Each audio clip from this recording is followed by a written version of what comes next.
adapt to losing. Even though Freak was just saying blue side doesn't hold much value, one thing that is consistent is red side has banned Heckerman both games, now all 3 games. So it's interesting that they think that ban is even more valuable than the wraparound from whatever the first pick Gragas has been.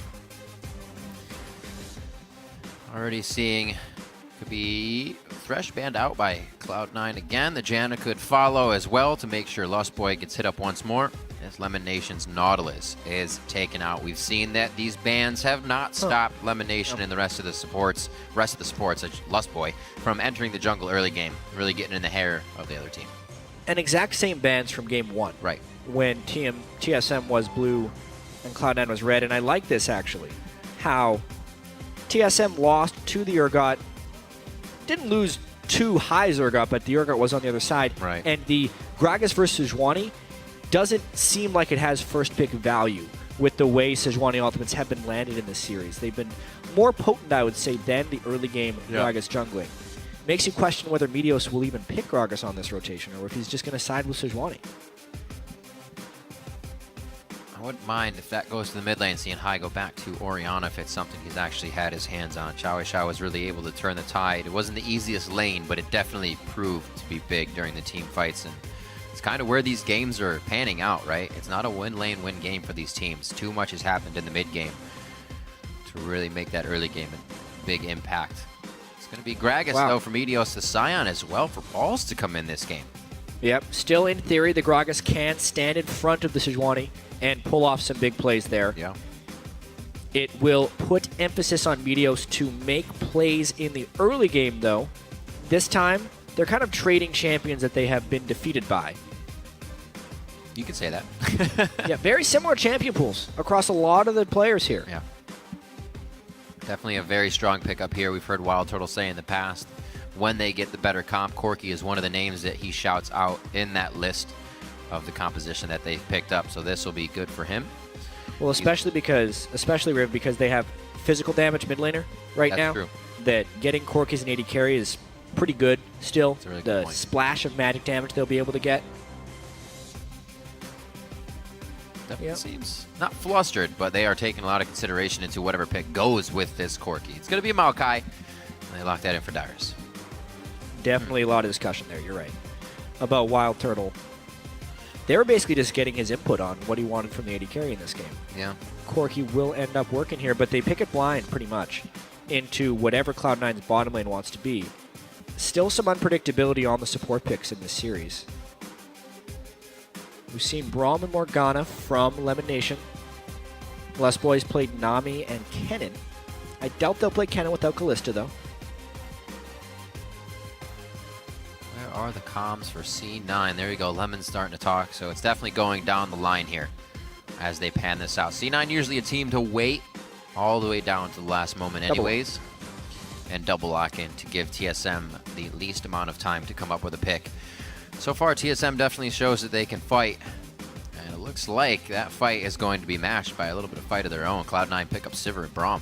Getting the extra move speed in a team fight is very important for Cloud9. Yep. Especially even in that last game. A lot of times Bjergsen would just use Ghost at the start of the fight on Kog'Maw, and then no one could touch him. Cloud9 wants a way to match that type of move speed. And they want to be the one dictating the fights. Ha ha. Remember, we are on the 5.6 patch before the massive buffs to Bard that happened in 5.7. Does that look like a face of a man about to play Bard? I think not. I don't know. I can't see. Who's there? Oh, well, there he is. His last point. 12 seconds. What's the swap going to be? Definitely going to get something in here. A Kennen? Ooh. Again? No Kalista this time. But still the Kennen. All right. That's very, very interesting. Even more poke from that lane. However, though, not going to be just kind of stuck to dashing around when you auto-attack and poke. Now you can throw out the Phosphons and the missiles once you get the chance. So TSM, again, going with a composition where they can whittle down their opponent a little bit before getting there. See if it works. And so what is a big, big tanky line so far for Cloud9. And what do they pick to complete it? They need a pretty solid laner to go up against Urgot. Yeah. There's still a super outside chance that TSM could do Urgot AD carry and Corki mid, but it's highly unlikely just because Bjergsen has had success on Urgot and Wildturtle is so comfortable on Corki. Loves Corki. So Cloud9 can, with most certainty, pick something against Urgot here, but this is where High's champion pool does get tested. Because the 2 champions he's picked so far this series, TSM controls. And he goes for a Lulu, of all things. Drew some gasps from the crowd. Not too thrilled about that. But they are getting what they need for this best of 5 series here. Haven't seen too many Lulus put up big numbers, but Xiao here in the North American LCS. We'll see what High can do. TSM also has the Corki mid right now. They do. The 22nd is the last moment they can swap for that champion select. I'm wondering if they're going to stick with that. Bloop. And it's back. Yeah. Those guys. All right. I want to talk a little bit about the Lulu mid here, specifically against the Urgot. It is a fairly resilient champion to the Urgot because you're not a victim to the lock-on as much as other people are since you can shield yourself. Yeah.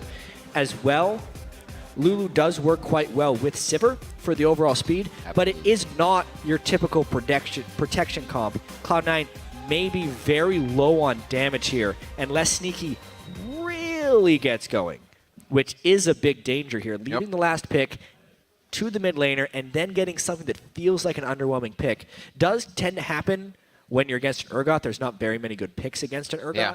None that have been proven to work every game. So not just yet. Not very many is an understatement. We'll see what they can do. You know what that graphic means. It's time to update your votes for who you think is going to win this championship series. Tweet hashtag TSMWin or hashtag C9Win to @LOL Esports. Obviously, we will be tallying those up throughout the game. High with this Lulu pick. Definitely a question from the crowd, maybe the fans, but Cloud9 hoping that the mentality and the physical prowess still strong as they reach Game 3 here. We're definitely going to have 2 more games. It's basically now a best of 3 as both teams are up 1-1. Maybe with this in the mid lane, they have been keeping Bjergsen there, right? His roam has been down because they're focusing High. Maybe High can kind of do the opposite on that and push him in.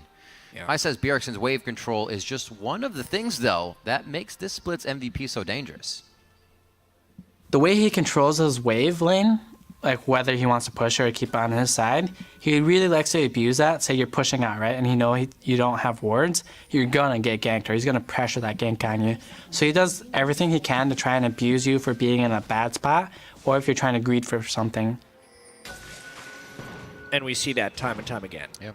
When we even saw it in Game 1, when High was getting the return gank, especially once they can burn that mid laner's flash in the early game.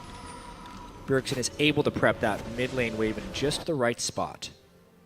However, the early games have been very traded between these 2 teams. Mm-hmm. Much back and forth. Really, the only tangent has been when the supports have entered the jungle. But we also have seen that junglers can get themselves out of that. Santorin, namely, did not get hurt by being pushed off of his jungle at level 1. Here, a little more lax, but LemonNation, as well as Lustboy, is going to have that chance again to get themselves in the jungle and harass. Yeah, pretty cool. They didn't actually get super deep wards. Right. But they're going to end up with the lane swap again. The level 1 games by these guys have become very advanced. Lustboy getting all his Spell Thief gold for just auto-attacking right now. Ultimately, Meteos won't let him secure this blue, though. He's got a smite. But once again, Lustboy will probably push Cloud9 all the way to the other side of the jungle. They do not want to deal with that harass. They saw what happened when they themselves did the support harass to Team Liquid earlier on in the playoffs. So they're actually 2 on this one. LemonNation definitely came down a little bit later. Yeah. Huh. Strange. This time, yeah, TSM wins pretty heavily on that.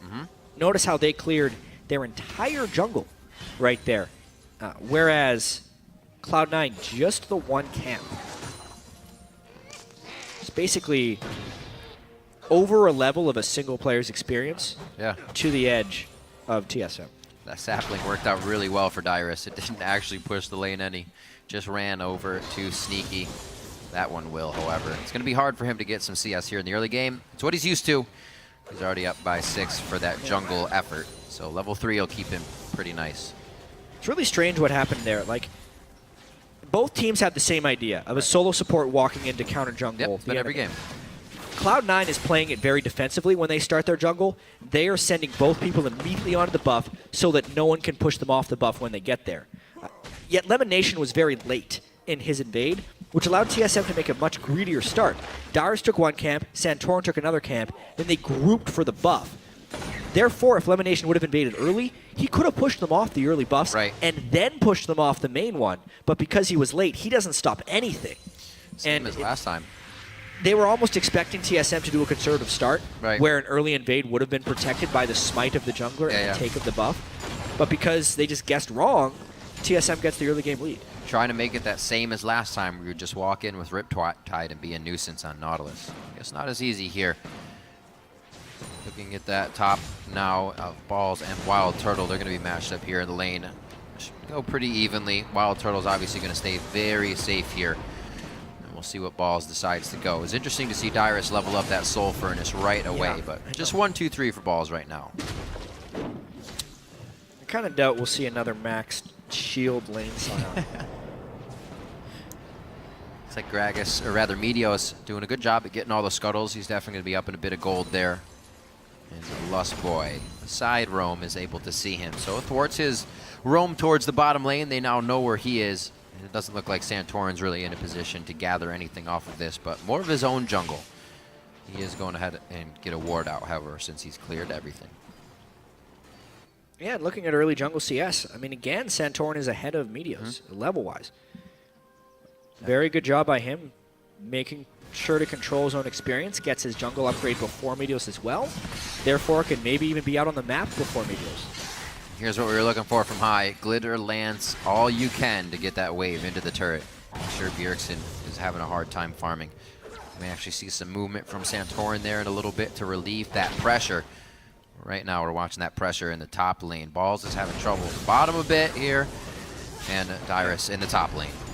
Very high-leveled solo laners as well.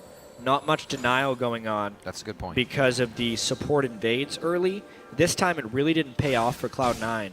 Trying to shut down the jungle, they end up shutting down no one. Dyrus and Santorin both off to decent starts. Double rip. Bodes well for Cloud9 in this game. As well for Dyrus. Getting that HP, making sure he can stay safe in lane.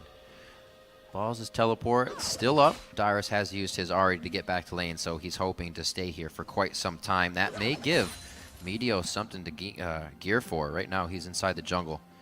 He's going to find the boar. 5 to 4. Yeah. Doesn't want that. Half a level behind. Meteos not even halfway to level 5. And getting more and more behind Santorin. At least he has the intel of where Sejuani is. Yeah. But he also needs to now respect that Santorin's going to be hitting level 6 pretty soon. 2 more jungle camps, and he's there. Whew, a lot of pressure on the Balls in that bottom wave on the minimap. You can kind of see him. They ran right past the minion wave to get damage on, and he stayed safe. Meteos clears top side. Looks like he doesn't have too much to do, so may go towards the mid lane after this. But both teams here definitely lacking to get any of their advantages to go to work. 600 gold lead for TSM is all they're working with. Which is substantial, only 7 minutes in with no kills. That 600 gold lead. This has been numbers. Yeah, it's been more of a one-sided. And look at the wave control. Bjergsen was praised for his wave control, but Cloud9 pushing into a level 6 Dyrus that they won't be able to dive. He's going to get a huge wave met.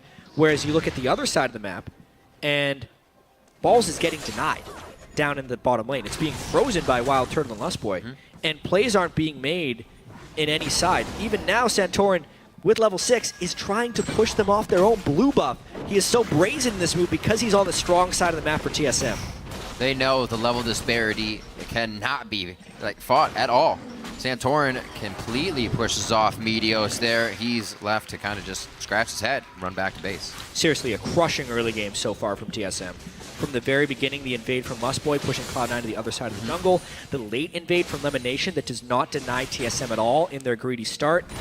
Add to that the wave control in both of the side lanes. Yeah. Dyrus eating experience at his turret. Balls starving at his turret. 2 level advantage in the jungle. 2 level advantage in the top lane. 1.5 in the jungle, and an 800 gold lead off minions alone. And really? I was about to say, the mid lane matchup being even kind of shows the threat that Lulu didn't pose to Santorin going in the jungle. He wasn't worried if High came over. He would have been able to get out easily anyways. And this is huge. Again, the wave control is key in this game. Yeah. Santorin broke that because he knew the wave would freeze against High, and High needed to shop. If High leaves right here, he loses 2 waves of experience. That's why he wanted to stick around, shove that wave into the turret, not let it freeze, and then he's able to shop. But it's a delayed shop. Bjergsen, full, able to get his blue buff without punishment, increasing TSM's edge. Great timing is here as well for the blue. Something I've been watching more lately, but haven't watched enough games yet to really see who does it and who doesn't. But a lot of mid laners who get blue and then back, you're losing good 30 seconds on that blue. That if other people are aware of that, they're going to use that window at some point. Always ideal to get blue right after you come out of shop. Right. Obviously, you can't always set that up. Sometimes you lose vision control. Sometimes the enemy preps a trap for you. Or you want to get your buff off the map so they don't. Right. All those things. I mean, Cloud9 couldn't control their own blue buff this game. They were trying to get it off the map, actually, but Santorin beat them to that spot. The duos have matched back up. We'll see how this fares. It hasn't been like this for too long, but we can already see level 7 for Wildturtle over the 6 and 5 to Sneaky and LemonNation. Pressure here towards Bjergsen in mid. There is the flash ult that they wanted. The teleport in is going to keep Bjergsen there. He chooses to swap out onto Meteos. That's the guy that was going to do the damage and keep him in the fight, and they turn that one around for a kill. Dyrus' teleport comes in and gets it.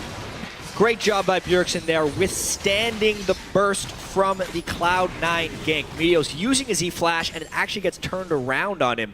That is disastrous for a Gragas jungle. Getting first blood onto Dyrus as well will only extend the disparity in that top lane matchup. TSM with a fantastic start. Bjergsen saying thank you very much, Summoner Heal, throughout that play. Definitely helping him to stay alive on that one. High tried to get the Ignite down, but it did not cut through enough. TSM's pressuring this, but it looks like Cloud9 is getting in their face a little bit as well. I don't think they'll be able to work off that too much, just some trade damage. Yeah, Cloud9 in a pretty tough spot right now. They need to make some opportunity here with Sneaky and LemonNation. Sneaky as the main damage source needs to be the one that's fed in this matchup. Currently he's got a BF sword to a Sheen, slight advantage. Balls also looking like he's going down bottom lane. Cloud9 needs to consolidate right now since they are losing the split-up game and try and put everything onto Sneaky at this point. See how that first gank went through. Yeah, I mean, this is basically just Meteos flashing in for the E, but nice heal as he's getting ignited. And honestly, Maokai plus the Sejuani ultimate leaves little for High to escape from. Meteos did not want to commit for that because it easily would have been a kill traded back. Again, a game where they try to keep Bjergsen down and get a kill for him. And during that entire replay, Balls has been standing at the Cloud9 turret, hoping that TSM would get aggressive in this game. Waiting for that ult, yeah. They end up pinking a brush to get vision control, but they've already shown 3 in the bottom lane. If they're losing so much time, if Cloud9 doesn't make a kill or 2 out of this, and instead just trades turrets, this becomes the impractical version of the home guard hacker room now. You wait for the fight to happen, and then you come flying in, but did not get the fight. A waste of time there, but they do get the turret, so the team does gain a bit of an advantage here. Dyrus is trying to get this wave cut before it even gets to the top turret, so giving a good bit of harass there, and TSM controls the top of the map quite well. Whoa! Oh my. Flying through Lustboy, and is going to get the turn for Bjergsen onto High. Great communication there, and High, look, he wasn't even expecting that, and I think that's the problem. That is the problem. There's a lapse in vision control from Cloud9. They spent 2 minutes trying to set up a gank in the bottom lane, not warding River. As soon as they did that, since TSM had abandoned the bot lane, Lustboy makes a completely unexpected play. Instead of basing, runs to mid lane, gets the gank for Bjergsen, and that is a very smart roam. Yep. This one seems to be extended to more players of Team Solomid as well. It's not just the High focus that can seem to come back to bite them this time. They're working the advantage nicely. Smite goes off. Nicely done by Meteos to get that. Yeah, he waited for the barrel to be max charge, smited with it. Very good secure there by Meteos. critical in order for them to stay in this game, actually. Yeah. That they control some of their own objectives, because TSM has just been steamrolling them to this point, 13 minutes in. Well, they know they have the advantage, so they're trying to create that pressure. Santorin, impressively, not afraid to do that all over the map. We already saw the early blue roams, and the double sights from him and him and Lustboy, rather, are going to allow them to keep doing that. And if we're looking at this game, bigger picture, just the team comps, if this was actually even gold, even then, TSM, you could argue that they have a more team fight focused team composition. The tanky mid laner, the Sejuani ultimates that we've seen so critically, even the Kennen ultimate from Lustboy really locked down the potential one carry on this Cloud9 team. Cloud9 needs to actually kind of snowball ahead in this game so that their shields can help their tanks be enabled, and that Sneaky can run in with all the cavalry basically that Cloud9 has put together. Losing this early game makes it more and more difficult. Unless they turn something around soon, they're going to be down 2-1. Pretty good spike with the Triforce, and the Manamune being finished up here for Bjergsen. He's charging that up quite well. Just about 340 on that. He was just over 20 minutes last time we saw him charging one of those on his Cogma. Lustboy and Turtle back to the top lane. It looks like they're going to start going for these turrets and see if they can get them dropped down. But Meteos looks like he's read this quite well, and it could actually play right into their hands. You need to get some turret trades going down. Cloud9 in game 1, when they started falling behind early, was able to successfully trade objectives against TSM. Yep.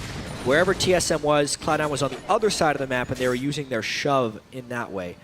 That game, though, they had pretty decent vision control. This game, it's somewhat lacking. Only defensive wards for Cloud9, meaning anytime they commit on a turret, they are putting themselves at risk. Looks like they do call Santorin up. Still staying pretty safe. Kind of hard to dive at Kennen, but if you're outside the turret range, you don't have to dive at all. Turtle, a little too far out.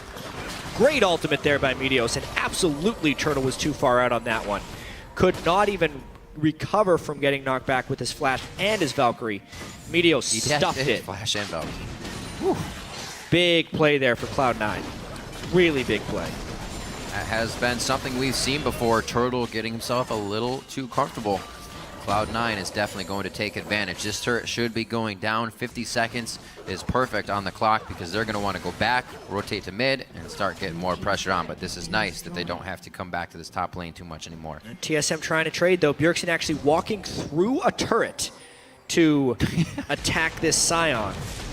3-level He's running. disadvantage, and a great interrupt there by Dyrus. It's still a big enough pop, right? Dyrus is going to get the sapling out, chase with the movement speed of his own, and it's not going to be enough before it explodes.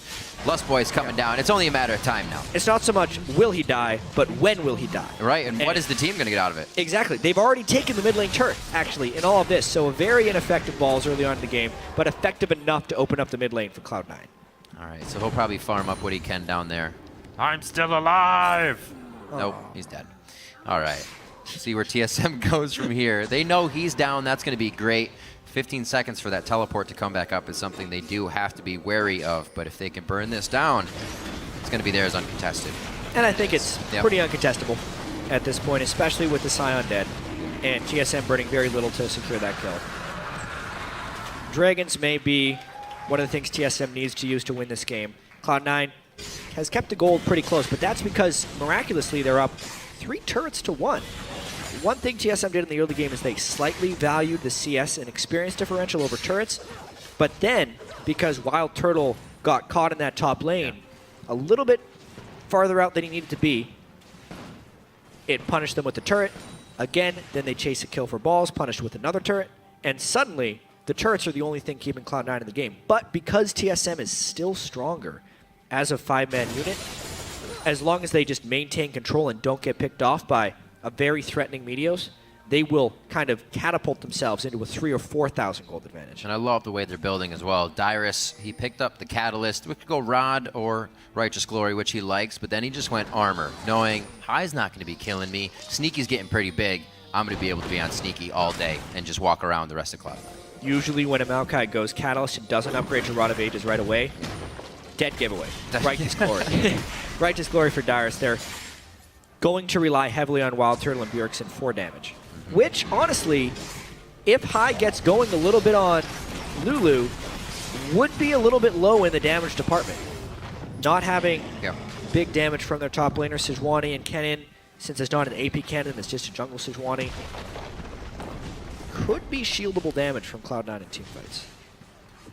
Turtle getting as much of the resources to go down in his favor as possible before he takes down this turret.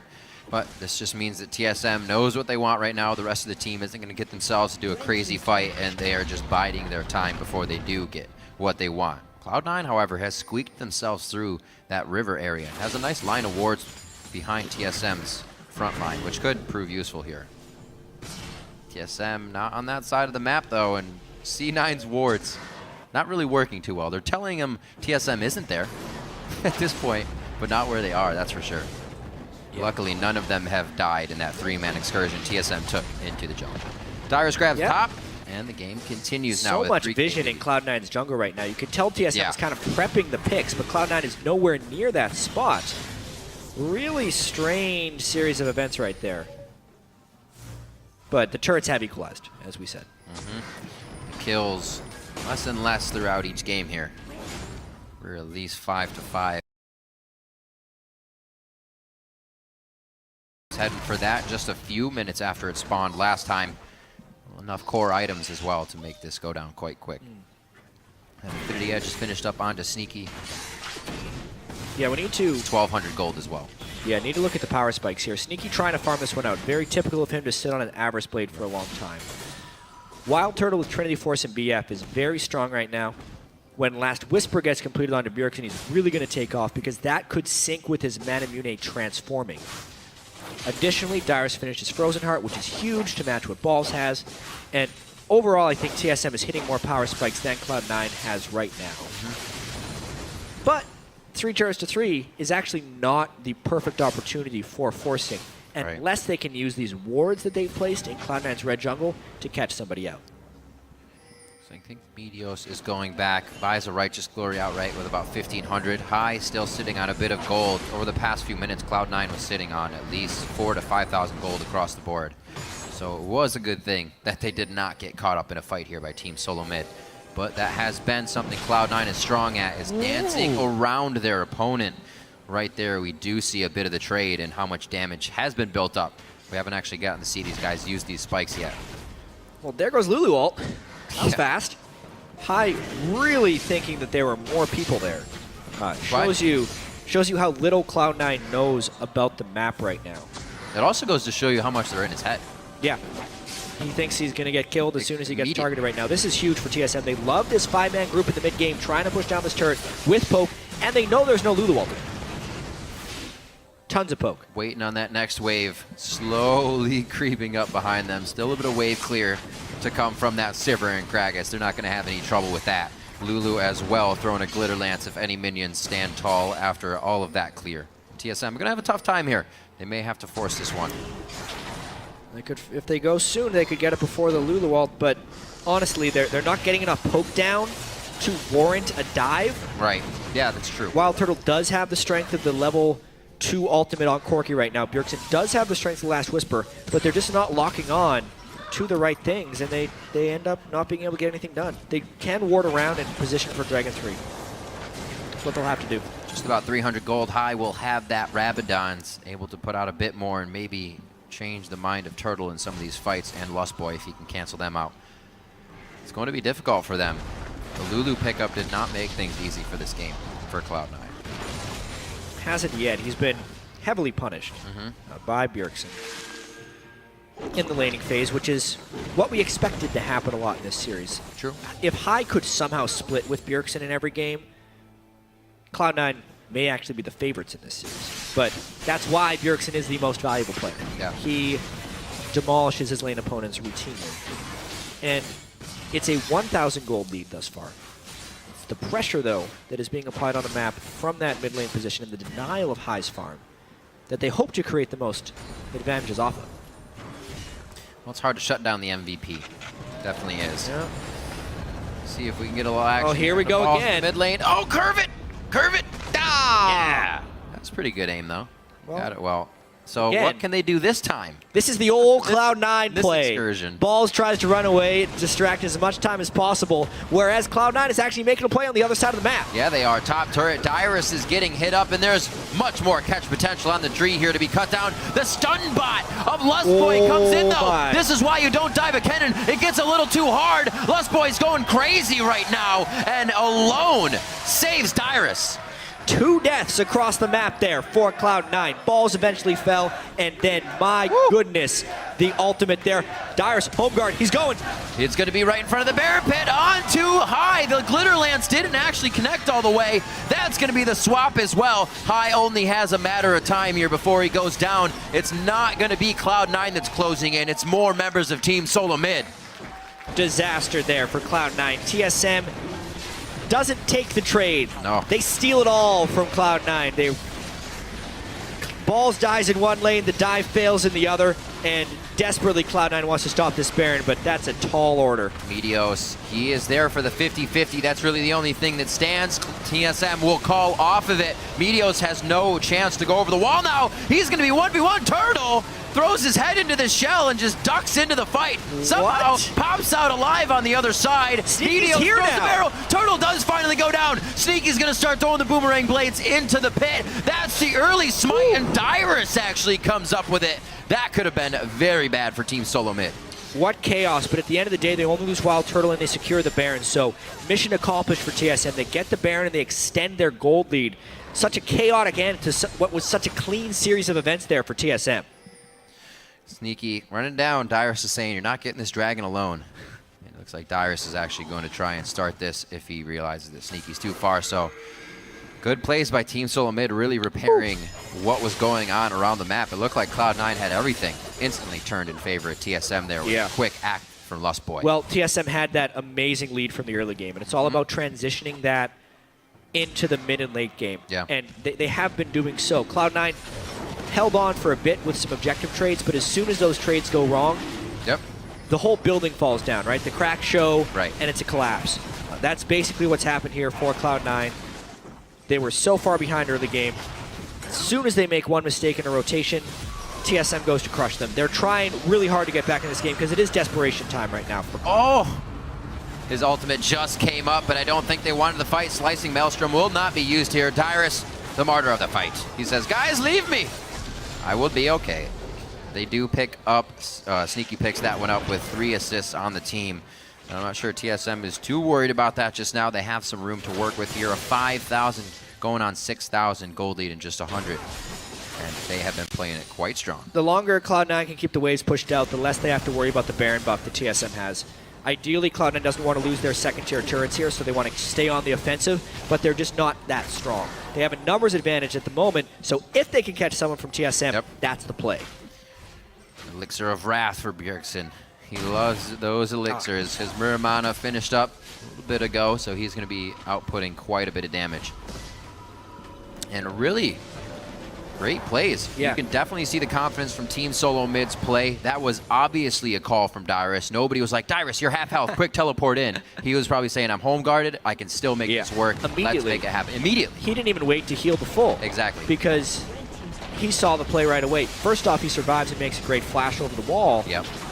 Secondly, he comes up big. He's really performing. I mean, of all people, Charlie, the Cloud9 coach, said Dyrus would step up in this series. If TSM is to win, it needs to happen. Well, TSM is winning this game, and Dyrus has stepped up. It is true. What was Dyrus doing to Ackerman when they went to playoffs last year, right? Getting a little too excited. Even the team said, Dyrus, you need to calm down. You're throwing us off our game because you're so crazy. Here, again, he's just being a rock that TSM needs. Doesn't need to go crazy, just needs to be consistent, and that's what they're getting. 3 dragons now as we're 27 minutes into the game, a 7-3 lead. It just seems like TSM really, as you've said before, Jack, prides themselves on fixing their mistakes in a best-of-5 series and being able to just come out on top. Yeah, the Urgot first pick, very huge here. Elixir consumed for Bjergsen. Urgot's Wrath now going to be attacking this next turret. Baron buff is up though, so I think that's about as far as this push goes. Sneaky trying to do his damnedest to get a mid push going down. Second tier turret falls. He's got one hit on that siege minion, and it looks like how'd just Sneaky get enough time to keep going on this inhibitor turret. This is going to be the stop backs now coming in. Dyrus should be able to get there. He has home guard, but that inhibitor turret's going down. TSM's actually going to take the fight as well. Lustboy to the back line, but that's not damage. That's the stun bot. Cloud9 walks out, and they might still have the defense. TSM is trying to hit a home run here by getting an ace, but they're giving up their front door right now. How did Sneaky make it all the way to that side of the map home run with no TSM response? Cloud9 takes an inhibitor with this. 3 kills, no dragons, and Sneaky does it. He might even get out alive. Absolutely amazing. Home run, definitely curved foul right at the last second there from TSM. Swinging for the fences, and it fell right in front of him. So just now go back to base. No need to engage. Man, big time play by Cloud9. Still down, 7,000 gold, but that buys them a lot of time. Tons of time. Very much so. For being on the back foot, it was interesting to see that mind game there they played with Team Solomid. TSM said, oh, they're engaging. They're going to go way too far. And that's exactly when Cloud9 pulled back. And that's where you want to be, in the head of your opponents. Keeps Cloud9 in a very good fight, and somehow grabbing an inhibitor, 7,000 gold down. Yeah, plus all the free farm that Sneaky got while pushing multiple waves there. 284 CS now on Sivir, 3 major items. If they can somehow protect him up, maybe in an extended team fight, Cloud9 can pull something around.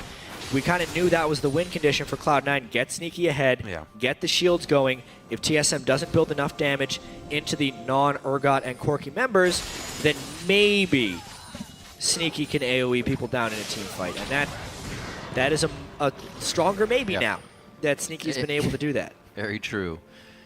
Also see a Rylai's Crystal Scepter picked up here on Lustboy. One of the only times I might say it's okay. You're not the guy going in to kill. Are they trying to fight? It looks like it. That was on the hunt. Balls comes through, rings the dinner bell for Bjergsen. Now, Lustboy goes in. That's going to be the Rylai slowing C9 to re-enter the fight, as well as Dyrus. Vengeful Maelstrom mitigating all the damage that the front line has taken. Lustboy finally falls after the fight has already been extended to a long one. Falls now to the back line. He goes down. With Lustboy down, that means TSM still has damage on the map, and they're going to push forward. Cloud9 must have seen the window, seeing Dyrus is off on the side, but he could easily teleport in for that fight. A poor force there by Cloud9. Losing their front line in that battle. Cloud9 did not have the lead to be willing to force like that with the Sion off. They end up losing a turret afterwards. This is good. Do they stop it, though? Do they stop the backs? Oh, it's already Santorin in the base. No worries. The minions will be stopped before they get to the Nexus turret. Still looks like Lemon wants to put a little bit of pressure on to get as much as they can out of this one. It's not going to be much more than just the pressure. I mean, at least they have those super minions in the mid lane, so... Right, a little bit of time. Cloud9 should only force like that if the super minions are going to be taking something from the TSM base, or if TSM has a base defender that is trapped there. A questionable fight for Cloud9. It's actually been one of their Achilles heels throughout the year, is just taking some really aggressive fights when they're really far down in gold. Right. It didn't used to be a problem for Cloud9 because they were never the fight. They were never behind in games. Right. And what is happening? They're going for, oh my god, Balls is the human distraction right now. They're going for Baron. Balls is trying to pressure the base. They can keep Bjergsen out of that. He's going to have to stay and fight the whole time. Kai may go down, or rather, Balls is going to go down in this situation, but Bjergsen's far away. Santorin flies through. There's the Glacial Prison. LemonNation won't stand long. Neither will Balls. Kai has already fallen in the fight, and it is going to be a Team Solomid ace on Cloud9 at the Baron Pit. Some incredibly questionable decision-making by Cloud9 right there. Trying to 4v4 force a Baron. Just the fact that they can trade a useless Sion for a useful Urgot does not mean the other 4 members can 4v4 at Baron right there. Lustboy lands a beautiful ultimate, and the entire Cloud9 team gets wiped. They've just given themselves so much breathing room. Rinse and repeat. You're obviously not going to get a double turret push with an inhibitor, but you just did what you need to replicate. Wait for them to push too hard and figure out a way to get around that fight and flank them. Oh, man. Lustboy playing with death. Yeah, that was a ridiculous series of events right there. Cloud9... Yeah, over and over. Cloud9 made one good play, which was the inhibitor take, but they followed it up with 2 poor choices. And TSM is again in full control of this game 3. Now with Baron, Ace, their inhibitor should be respawning soon, and the ability to probably close this game. Another 6 minutes as well. Aspect of the Dragon is theirs. That's only going to make it harder for Cloud9 to do anything in this game. 3 frozen hearts built up to make the fights even harder. And we'll see this big scuffle once again. Yeah, I mean, this was just Dyrus being a tank, coming in beforehand. Nice. A nice ultimate there by Santorin. Not spectacular, just hits the front line. But that's all they needed to do because TSM as a 4-man unit are stronger than Cloud9 as this 4-man unit, especially since Cloud9 had been hitting Baron. And now TSM pushing up that mid lane with the Baron minions. Big fan of those Lustboy ultimates, how he uses the outside of the ring. That change to his W is very big. TSM now gonna fly through on this one. The swap for balls, he gets taken down immediately and really provides no threat to anybody on the team. Even Cloud9 knows they cannot try to get any extra pressure on with that distraction. Great third game coming in here from Team Solomid. They definitely used momentum from game 2 to make this one work. Well, they're not even waiting for minions here. A little bit greedy, but they are so strong. Cloud9 recognizing the green, tries to fight. That's the Sivir ultimate. LemonNation goes down. Dyrus is gigantic right now. The main tank on that turret the entire time, and he gets out alive. Turtle and Dyrus are bleeding red, but the base is open, and TSM's about to tear it down. They just got to go catch that minion wave in the mid lane. They have 4 people dead on Cloud9. Balls coming up shortly. 2 people to defend here for Cloud9, but 5 pushing for TSM. 34 minutes on the clock. The first Nexus turret will fall as Team Solomid pushes their advantage here. Very nicely done coming into game 3 with the Urgot composition out of the mid lane. Bjergsen again on a 5-0-8, a great KDA to bring the team up for a victory here. 20-4 at 34 minutes. Team Solomid make the series 2-1 over Cloud9. And again, the reverse sweep becomes a possibility. And indeed it does. Team Solomid drops the first game of the series. They come back in game 2, win a very hard-fought game. And then here in game 3, there was almost never a doubt. From the very beginning, the jungle harassed by Lustboy, the wave control that TSM had in the top and bottom lanes, and the domination that Bjergsen had 1v1 against High were all evident.